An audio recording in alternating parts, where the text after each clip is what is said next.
Oh, hi. I'm Max Keiser. This is the Keiser Report. And we've got a jam-packed report for you today. Let's get started. Stacy? Max, this is the last of our... What year is this? I was going to say 1791. That's the episode title. We've been doing this a long time. Well, no, we've been doing it since the 1790s, apparently. And this is actually the last of 2021. And then we're going to break for a few specials where we've pre-recorded with some guests their summation of what happened this year and their predictions for 2022. But first of all, I wanted to say, like in the past week, while we've been traveling here through Mexico City, the news has been remarkable out there about inflation. That is the biggest story of all. And there is this guy named Kevin Warsh. He is a former Fed governor during the 2008-2009 financial crisis. He was on the board of governors. And here's his opinion piece that he wrote in the Wall Street Journal, Max. The Fed is the main inflation culprit. The central bank has enabled price increases that may soon pose a risk to financial stability. Inflation, he wrote, is a choice. It's a choice for which the Fed is chiefly responsible. The risk of an inflationary spiral arises when policymakers first dismiss the problem and then cast blame elsewhere. Inflation becomes embedded in the price formation process when the central bank acts belatedly or with insufficient conviction. To date, the Fed has acted as an enabler. Right, acting belatedly or with insufficient oomph. Right. Let's talk about this for a moment because he's echoing what we have been saying now for several years. As a matter of fact, I would say it's the predominant theme of this show and other shows we've been talking about for almost 20 years. And that is that the central bank, as the way it's designed, is to be a regulator in the sense that when the party gets too raucous, they are supposed to take the punch bowl away, raise rates, and let the business cycle kick in and free markets benefit. However, since Alan Greenspan became Fed chairman under the Reagan years in the 1980s, it's been a very different mandate that the Fed, admittedly by Greenspan, is not there trying to manage anything. They're only there to clean up the mess after things crash from too much money printing. And the way they clean up the mess is by printing more money. We've been saying this for years. Now, former Fed governors saying explicitly in the pages of the Wall Street Journal that the inflation is caused by the central bank because they print too much money. And that's not what you'd hear from Liz Warren. Liz Warren believes that the companies are engaging in price gouging and manipulation, and that's causing the inflation. That's patently false. It's all comes back to the money itself, and if you are printing trillions and trillions of it, you are debasing that currency to the point where you have inflation. Okay, now, unfortunately, this revelation's coming at a point in the cycle when it's too late. You cannot do anything about it. It's now a self-fulfilling extinction event for the U.S. economy. Sorry, America, but it's over because the ability to do what Paul Volcker did, raise rates, is no longer on the table because the duration risk, the fundamental underpinning of the U.S. economy and the bond market, is so far out in the yield curve that any little bit move up will crash it anyway. So it's either crash it one way or crash it another way, but you're not going to avoid the crash. Right. You mentioned Liz Warren. She, of course, was voting to raise the debt ceiling by $2.5 trillion right when she was blaming corporate CEOs. She was blaming meat packers for all the price increases. Joe Biden and his administration have been blaming Russia, Saudi Arabia, all these other nations, but our own money printer, again, he was behind getting the $2.5 trillion debt ceiling raise. And again, just to remind everybody, $2.5 trillion debt ceiling increase, that is adding, just out of thin air, another British economy to the entire global GDP. The UK economy is $2.7 trillion. So they're adding $2.5 trillion to the global GDP. Right, let's be clear. Over there in Turkey, the lira is crashing against the dollar because of the dollar being hyper-printed. And on top of that, it's not like the hyperprinting is distributed in an even way. it's distributed in a way where the oligarchs and monarchs and neo-feudal masters in America get 99% of it first. Everyone else gets the bits and bobs at the tail end, and it crashes their economy. So this is a financial apartheid. The U.S. is crashing the Turkish economy because the U.S. dollar is world reserve currency, and they have a guy running the country who's financially illiterate and is making absolutely the wrong decisions. But the U.S. knows that, and they don't care because they're all reaping the benefit from, we saw that in Greece. When Greece collapsed, the biggest beneficiary was Goldman Sachs, who had taken on credit default swaps against the country that they were supposedly advising. They made billions of dollars crashing Greece. They made billions of dollars crashing the Bank of England. It never lose if you get to print money at infinite amounts and then direct it in places where you have a guaranteed return. So we've covered the story of the $2.5 trillion debt ceiling being increased, the inflation numbers running, the clown car economy. We've seen Liz Warren blame everybody but the money printers.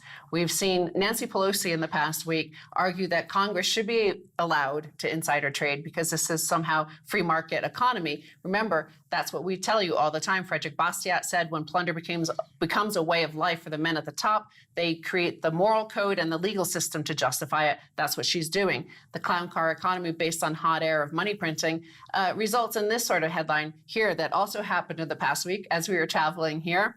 Reality TV star says she makes $50,000 a week by selling her farts in a jar. Well, obviously this is very funny, but it's a more honest way of, she's putting in proof of work compared to Nancy Pelosi and insider trading. It's harder work to do this than what Nancy Pelosi is doing. It's also more honest than the millions of dollars that Janet Yellen earned between leaving the Federal Reserve and going to the Treasury. So at least there's that. Right. If you put Jay Powell's speech in front of Congress and to jar that, you wouldn't get more than 2 cents for it. At least this woman's getting a decent buck for her flatulence. It shows you that the value of this woman's flatulence is greater than Jay Powell's words, which is absolutely the market, the free market telling us. It's funny, Nancy Pelosi says we have to enjoy free markets and I need to trade on inside information. I'd like to see her apply that same standard to journalism because then Julian Assange would be free right now, Nancy. Right. Of course, that has happened as well in this past week. That they're going to extradite him to the United States on the very same day. I think it was like National Human Rights Day or some sort of democracy conference that Joe Biden was presiding over, just as his Department of Justice got the extradition of Julian Assange. So, as we head into the last 2 weeks of this year, we're going to look back at 2021, the biggest moments. Obviously, for us, the biggest moment was what happened in El Salvador and the hyper-Bitcoinization and what Bukele has done for that country. But also, I put out into our Orange Pill Podcast Telegram group and on Twitter, we asked people in the audience to look at their favorite moments and come back to us what they thought were the biggest moments in this past year of 2021. And I think we should cut to that little video here. This is what was assembled by our audience. Bitcoin is the 4 Ps, right? So it's perfect money, perfect price discovery, perfect incentives, and perfect outcomes. So when you have the quadrangle of perfection, that is Bitcoin, you are on the vector toward relentless optimism. They're going to control your thoughts, your actions, your money, your emotions. It's all going to be controlled. And of course, the more you try to control it, the less ability you have to control it. It's like love, isn't it? The more you try to love something, the harder, it doesn't work. You got to let things breathe. You got to let things live. Bitcoin emerged and it's imposing absolute spontaneous order based on absolute scarcity. And what this does to the human soul is it creates absolute moral adherence to the cosmic consciousness of truth. And that is something we've never had as humans. And what that means is the absence of fear. Thank you. Welcome to 2021. It's the year fear dies. Well, governments have no control over the orbits of planets, the rising in the east, gravity, hurricanes, mathematical certainty, 2 + 2 = 4, right? So that's right. They have no control over absolute scarcity, something that was discovered in 2008, implemented in 2009. And it's something mankind has been searching for his entire existence, hundreds of thousands of years. This has been looked for, has been to try to find absolute scarcity. And Bukele, leadership in El Salvador, entrepreneur, smart guy, might go down in history as really the smartest leader of the past 100 years. And the inflation that is starting to set in around the world and the inflation mindset. But the stories coming out of China makes you very concerned about, what happens next. Because if there's a disintegrating empire because of a Thucydides trap of a rising empire, a rising power, and China seems to be doing their whole treasure fleet situation again. It's like the Doppler effect. Yeah. It's like print, print, print, print, print, print, print, print, print. Never stop printing. Come on, baby. Take it all. There's Janet yelling, print, baby, print. And they don't care who they kill. It's terrible. You can only sell the same donut so many times before somebody figures out that, hey, there's no donut here. That's just the hole. And that's what's happening in America. They're trying to survive on the hole in the donut. I hyperinflate. Remember, it's a political event. It's a change of mindset that happens that is very dangerous to any fiat currency.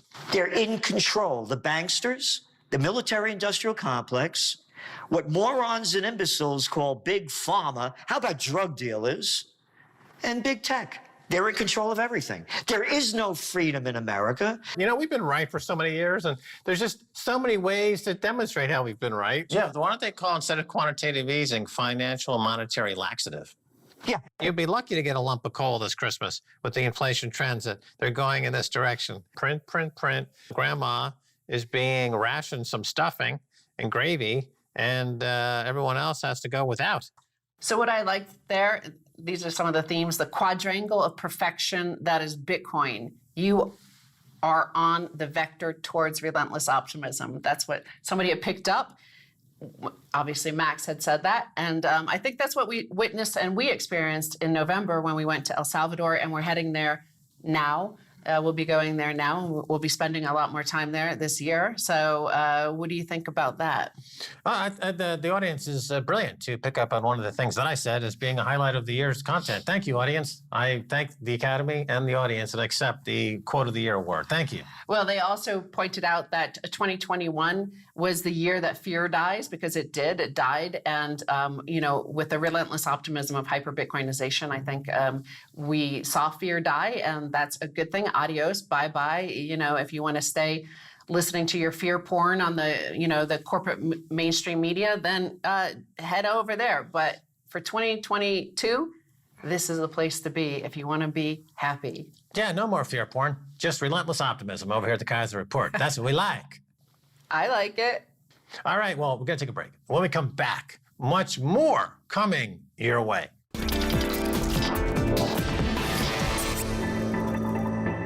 Welcome back to the Keiser Report. I'm Max Keiser. Time now to talk with Mish Shedlock of mishtalk.com. Mish, welcome back. It's always a pleasure to be on your show, Max. What's on your mind today?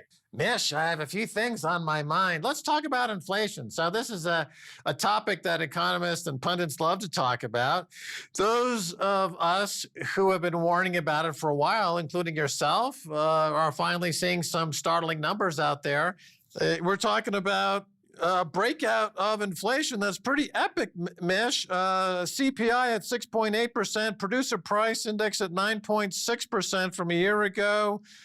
Stock markets don't seem to be noticing much, or even the bond market. What are your thoughts here? Oh my gosh, at the intermediate level, if you dive into the PPI report, stage 2 is up something like 28%. Wow.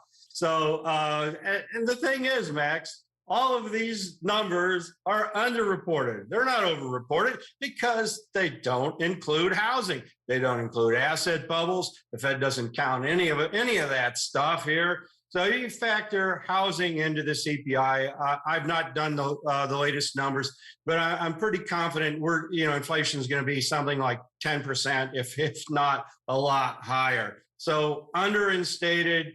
Powell finally dropped the word transitory, and Janet Yellen also, as late as October, was still calling it transitory. She finally got off of that number. Good grief, Max. These numbers are going through the roof, and the Fed doesn't even understand the true state of affairs on them. Going back to the Paul Volcker days, when he was running the Federal Reserve, the inflation numbers that prompted him to raise interest rates up to 16%, we got on the 10-year Treasury note, they were a lot lower than what we see today. In other words, these numbers are a lot higher than what they were when the central bank opted to start aggressively raising rates. The central bank is coming out and saying we're going to keep rates at 0 to 0.25%. They're not raising rates. I don't get it, Mish. I mean, clearly their job is to raise rates in this scenario. That's it. There's no equivocation on this. They're not doing what they're supposed to be doing, Mish. Oh, absolutely not. I can sing a song about this. I don't know if you want me to, but the song Baby Steps, you got the cutest little baby face, excuse me. It's baby steps now. The Fed's got the cutest little baby steps. They're talking about tapering and they reduce. Tapering is just a reduction at the speed in which they add to the balance sheet, right? So they're not unwinding their balance sheet yet, sort of, unless you factor in reverse repos, which we need to talk about. But even still, they're adding long-term duration U.S. Treasuries and mortgage to their balance sheet every month. They continue to do that. They continue to do more of it via reverse repos. Quite amazing. They're goosing a housing market that doesn't even need to be goosed. Who can afford a house these days, Max? The simple number to look at is one that is simply, how is your purchasing power doing with your U.S. dollar? And for 50 years, it's gone down. So they can call it, they can add the reverse repos. You can taper, you can not taper, you can raise rates, you can not raise rates. The fact is, purchasing power is going down for 50 years, and that's inflation. And so blow away all the smoke of all the rhetoric. Speaking of rhetoric and blowing away smoke, Elizabeth Warren is calling out greedy corporations for this inflation. It is really amazing. And actually, it appears as if she is actually running the Biden show. You look at her nominees who she wanted for Fed governor, who she's supporting for the chief regulator at the Fed. These are outright Marxists, actually. The person that she wants for currency regulator, they want to price fix key assets. Their words, her exact words. And people just dismiss all of this stuff. I mean, Powell's pretty bad, but the people that Warren want to put in there, that the progressives want to put in there, my gosh, if they got in there and actually set policy, the U.S. dollar would plunge, Max. All right, I should mention that if we can hear, I believe it's your dog in the background. Yeah, that is my dog in the background. Apologies for that. Whenever he hears someone at the front door, a package from Amazon or whatever, he barks. So that's what happened there. And I thought you had trained the dog to bark whenever he hears the word Jay Powell. Well, speaking of barking on Jay Powell, did you see what the former Fed governor Warsh came out and said? He explicitly accused the Fed of purposely causing inflation. These guys, after they retire, they normally go on and say some sort of wishy-washy kinds of things, but they usually don't come out with a full-scale blast like that. This guy Warsh came out and accused the Fed of purposely doing inflation and blowing asset bubbles. Quite refreshing to see. I was hoping that someone during after the FOMC meeting would actually ask Powell a hard question on this, but no, they keep lobbing these softball things, at Powell. It's really pathetic, Max. Pathetic. Presumably, he's concerned, and you mentioned something earlier that the dollar is at risk here, given this irresponsible behavior. Another popular pundit that we've been talking about for years, who has yet disgraced himself again with the comment, is Paul Krugman, who, when all these inflation numbers came out, wrote a piece in the New York Times asking basically a mea culpa, where first he admits that he never saw the inflation coming, and then secondarily he says, well, it benefits the poor. Oh, I saw that. And I almost wrote an article on it. And thanks for reminding me on that, because I might want to go back and visit that topic. That is absolutely insane, crazy. You know, these inflation benefits those who has assets. It's as simple as that. So if you have a house and it goes up in value and you can unload it to the next millennial or Zoomer for a higher price, okay, you've done pretty well. But the poor don't have any assets. So the stock market rises, which it's clear they're targeting that now. And Warsh came out and said it. And Powell even himself hinted at it. So they're doing these things that are absolutely counterproductive. Rent is soaring. Wages have gone up, but they've not gone up as much as rents have gone up, as much as food have gone up. Rates have never been this negative, yet despite those pretty significant wage increases, they're falling further and further behind. I did a calculus on that. I think it was 9 out of 11 months so far in 2021. One more month to go, and guess which way that's going to go. I expect 10 out of 12 months, people are going to lose money to inflation. And Krugman comes out and says, this benefits the poor. Give me a break, Max. Right. Well, the left wing in America is having a bad couple of years, really, since the Biden administration took over. It's really exposed them for having ridden the coattails of easy money for decades without having to impose any real policies or make any tough decisions. They just printed a lot of money. And because they outsourced the job to China, and because the insiders are getting fabulously rich like Nancy Pelosi, they had no accountability. But now with real inflation, as you point out, kicking in, there's no place to hide. They're clearly kleptocrats in office, and they're stealing people, and they're committing massive acts of fraud and tyranny.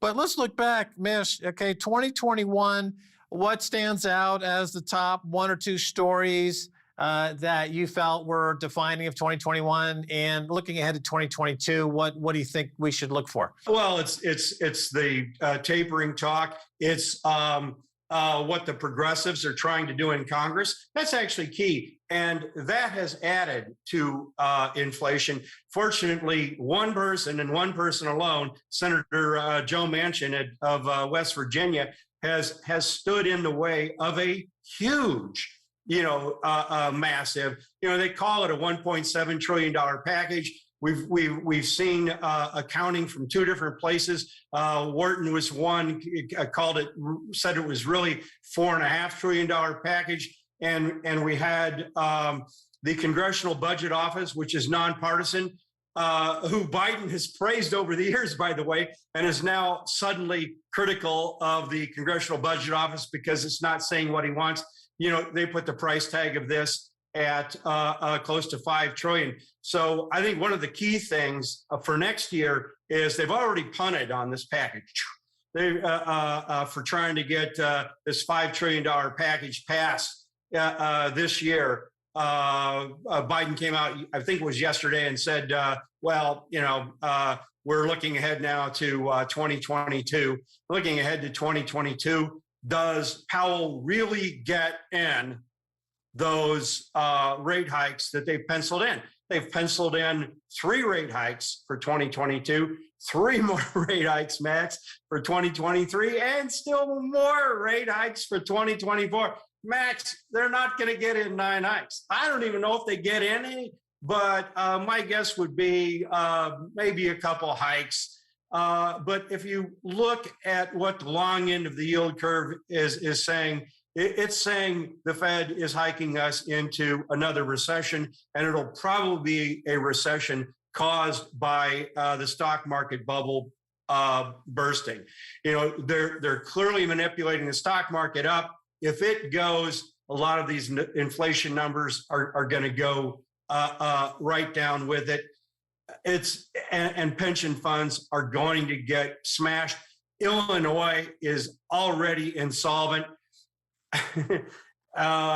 Maybe a decline in the stock market will put that to a head. You moved out of Illinois because things were looking pretty bad. We've got about 20 seconds. Do you see more immigration in America from state to state? It's happening right now, Max. It's happening. People are leaving California. People are leaving Illinois. People are leaving New Jersey.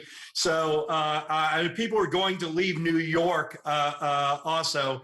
So the recipient states are low tax states like, Florida is the key one, Max. So a lot to look forward to in 2022. And meanwhile, a Merry Christmas to you and Stacy. It's always a pleasure to be on the show. All right. Well, Mish Shedlock of MishTalk.com, the legend. Thanks for being on the show. And that's going to do it for this edition of the Keiser Report with me, Max Keiser, and Stacy Herbert. I want to thank our guest, Mish Shedlock of MishTalk.com. Until next time, bye, y'all.